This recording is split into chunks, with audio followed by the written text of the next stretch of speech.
खबरों में आगे बढ़ेंगे, रुक करेंगे एक और बड़ी खबर पलवल से, जहां मॉनसून की बारिश ने जहां शहरों के जलभराव की समस्या खड़ी कर दी है, वहीं किसानों के चेहरे भी खुश कर दिए हैं। ऐसे में बुधवार शाम से हो रही बारिश के बाद सड़कों पर पानी भर गया और लोगों को परेशानी का सामना करना पड़ा। लेकिन खेतों में यही बारिश किसानों के लिए राहत बनकर सामने आई है। किसानों का कहना है कि धान, कपास, ज्वार और बाजरे की फसल को इस समय पानी की जरूरत थी, जिसे बारिश ने पूरा कर दिया है।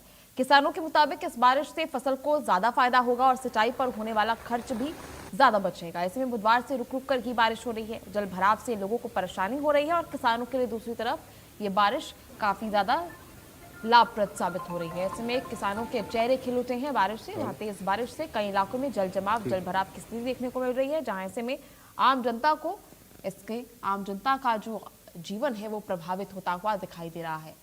ऐसे में जल भराव की स्थिति से आवागमन भी काफी प्रभावित हो रहा है। पलवल जिले में बारिश लगातार शुरू है और कल से बारिश पड़ी हुई है और इस बारिश से जहां आम जनता को शहरों में आने जाने में भारी परेशानी उठानी पड़ी, तो वहीं बारिश किसानों के लिए वरदान साबित हुई है। मैं इस समय बारिश में खड़ा हूं और दिखाना चाहूंगा किस तरह से किसान की फसल है और इससे बारिश से किसानों की फसल को काफी फायदा हुआ है। और इस बारिश में किसानों को बहुत जरूरत थी बारिश की, क्योंकि बारिश की बिना फसल उनकी अच्छी नहीं हो रही थी। किसान हमारे साथ है, बारिश में खड़े हुए हैं, उनसे बात करेंगे किस तरह से उनको ये फायदा हुआ है जो अब बारिश है। बहुत बढ़िया फायदा हुआ जी। मतलब ये है इस बरसात से हमारी जो फसलें सूख रही थी अब वो हरी भरी हो जाएंगी और बहुत अच्छा बरसात करी है भगवान ने। तो कुछ दिन से बारिश नहीं हो रही थी तो कितने परेशानी थी? उमस भरी गर्मी थी, बहुत पसीना आता था, लोगों को बहुत गर्मी में मर रहे थे और आज भगवान ने मौज कर दी। यमुनानगर में लगातार बारिश के बाद सोम नदी का जलस्तर खतरे के निशान से बेहद करीब पहुंच गया है, जिससे नदी किनारे बसे गांवों की चिंता बढ़ गई है। फिलहाल नदी के करीब 9000 क्यूसेक पानी दर्ज किया गया है, जबकि 10,000 क्यूसेक पर नदी खतरे के निशान से ऊपर बहने लगती है। तेज बहाव से कई बड़े पेड़ भी बह गए हैं। सोम और पथराला नदी से जुड़े निचले इलाकों में बाढ़ का खतरा मंडरा रहा है। प्रशासन ने हालात पर नजर रखते हुए लोगों से सतर्क रहने और नदी के किनारे जाने से बचने की अपील भी की है। तस्वीरें भी आपको लगातार दिखा रहे हैं। सोम पथराला नदी पर प्रशासन का पूरी तरह से अलर्ट है, जहां बाढ़ का खतरा बना हुआ है। ऐसे में तेज बहाव में बड़े बड़े पेड़ भी बह गए हैं। जहां फिलहाल नदी के जल स्तर की बात करें तो 9000 क्यूसेक पर पानी बह रहा है और अगर ये 10,000 क्यूसेक तक होता है तो ऐसे में बाढ़ का खतरा बना रहता है। तो खतरे के निशान के पास फिलहाल नदी का जल स्तर बना हुआ है और आने वाले समय में इसको लेकर लोगों से भी सतर्क रहने की अपील की गई है।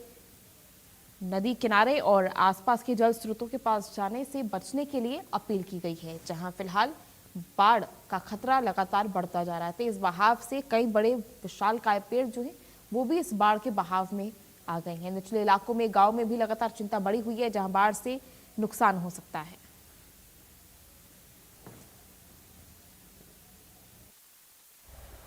वो खतरा तो है जी, जो निचले इलाके के लोग हैं जिन्होंने ज़्यादा नुकसान करा दी, फसल भी ले लो आप, वैसे रास्ते भी, सड़कें भी। बाकी अडोली की तरफ आपने पता ही है, उधर भी काफ़ी नुकसान हुआ जी। तो हर साल नुकसान पहुंचाती है? हाँ जी, हर साल की बात है जी ये तो। अब भी पानी काफी आ रहा है? हाँ जी, काफ़ी है जी। तो पहुंचा सकते हैं नुकसान? हाँ बिल्कुल पचावा जी नुकसान। जो निचले इलाके हैं जी, इधर आपने पता ही जी, खन्नोड़े से लेकर ये अडोली जितने भी निचले क्षेत्र गाँव हैं जी, सब में नुकसान है जी। तो क्या करना चाहिए? तो ध्यान देना चाहिए जी सरकार ने इसकी तरफ, यही अपील है जी हमारी को। बहुत नुकसान होता है जी सर। यहाँ पे जैसे देखो आप कितना भूमि कटाव हो रहा है और ये बीच में ना एक दीवार बनाई रही है, दीवार सारी खराब कर दी है जब पानी आता है बहुत ज़्यादा बाढ़ का। अब पीछे आ रहा है, पीछे जो गांव है पीछे, वो सारा रास्ता ब्लॉक हुआ पड़ा है इसके कारण, पानी के कारण। अभी पानी आ रहा है, आगे जाओगे आप रोड पे ना, उस पर पानी दिखेगा आपको रोड पे। तो ये एक साल से खराब पड़ी है? ये इसको तो काफ़ी टाइम हो गया सर, साल से ऊपर हो गया है। बीच में ऐसे काम रुका पड़ा है इसका। और जगह जीवन को प्रभावित करती है? वो तो करती ही है सर। अब यहाँ चिचोली में थोड़ा ठीक है, इससे पीछे जो गांव है सारे ना, वो सारे लगभग हर गांव के अंदर पानी मिलता है। वहीं रेवाड़ी के कोसली क्षेत्र में बारिश ने एक परिवार पर कहर बरपा दिया। कोहराड़ गांव में लगातार बारिश के चलते एक मकान की छत और दीवार अचानक भरभराकर गिर गई। ऐसे में हादसे की